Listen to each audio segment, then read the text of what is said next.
Good morning, everyone. Kate Bora and Fiona Pearman joining you for this week's Facebook Live, the last in our series talking about self-awareness. And this week, we really want to dig into how leaders can really support their team members to grow and develop their own self-awareness. And we know that this is critical for leadership development.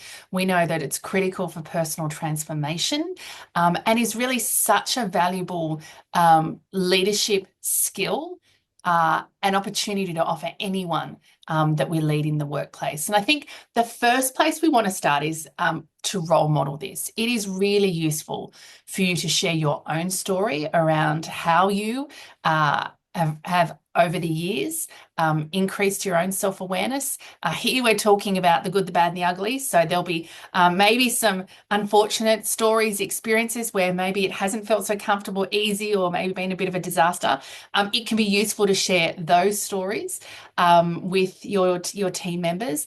Also useful, particularly to share the pieces where maybe you got some feedback that you didn't agree with or was a bit of a blind spot, and how you met that, how you were able to potentially, not initially, but eventually lean in, understand the perspective, and importantly, do something about it. As we said, this is an important leadership skill, and your own journey is really powerful for giving people permission to do this and making it safe for them to do this within your care. Yeah, I think the opportunity for you as leaders is when you are vulnerable about this, when you talk about your own experiences, when you get into what went wrong and how you met it. You are actually inviting people into the conversation and letting them be vulnerable about what they feel is not working. And this creates a culture of open and constructive feedback, which we know is super important. If we are going to expand self-awareness, if we're going to create high-performing teams, we need to be able to, in real time, give good quality feedback. Most of us have not grasped this as a skill. It's often one of the things that people avoid. And it's so incredibly powerful and transformative to be able to do well. We do a lot of work around coaching people to give and receive feedback. Most of us have done some work around giving, but it's equally, as a team, important that you can embrace and receive feedback, even if you disagree with it. How do I create the space so that I can at least get into a discussion, open up that perspective, and be prepared to look at it a little bit differently? Yeah, I think building habits, rituals, processes into your, daily or certainly weekly meetings to encourage team members to self-reflect, particularly if you can do this and build safety and trust within the team, where they can talk about what went well, what didn't go well, what they do differently next time.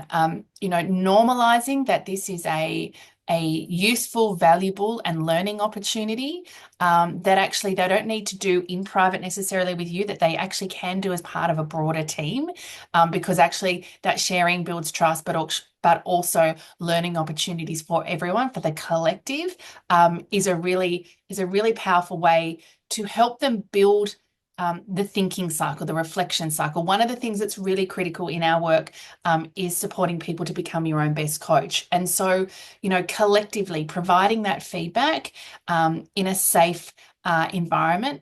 And then secondly, supporting them to build structures, process, rituals where they can do that as a group allows them to start to just build the habits that this is something that's normal, and that actually I just do it as part of my regular, debrief process or weekly process as I'm prepping for the week ahead. Yeah, what we know is when we're doing all of these things, we are fostering within our teams, within our organization, a growth mindset. And this is incredibly important. A growth mindset says, I'm willing to make mistakes. I'm willing to fail. I'm willing to change my perspective. I'm willing to look at things differently. I'm willing to dig in and find my blind spots and help others see theirs.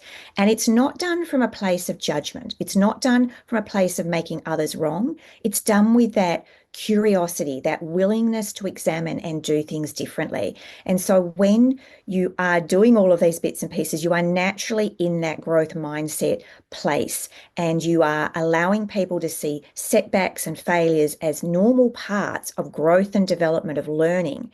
And the more we open up space for that, the more we're going to have a robust, resilient team.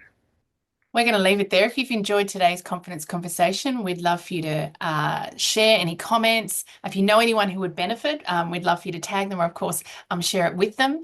Lots for you to dig into over on our YouTube channel, lots of playlists, hundreds of videos, literally. And, of course, the previous videos on self-awareness if you want to explore this topic further. And, of course, when you're ready to go deeper with your relationship with core confidence, visit our website, coreconfidence.com.au.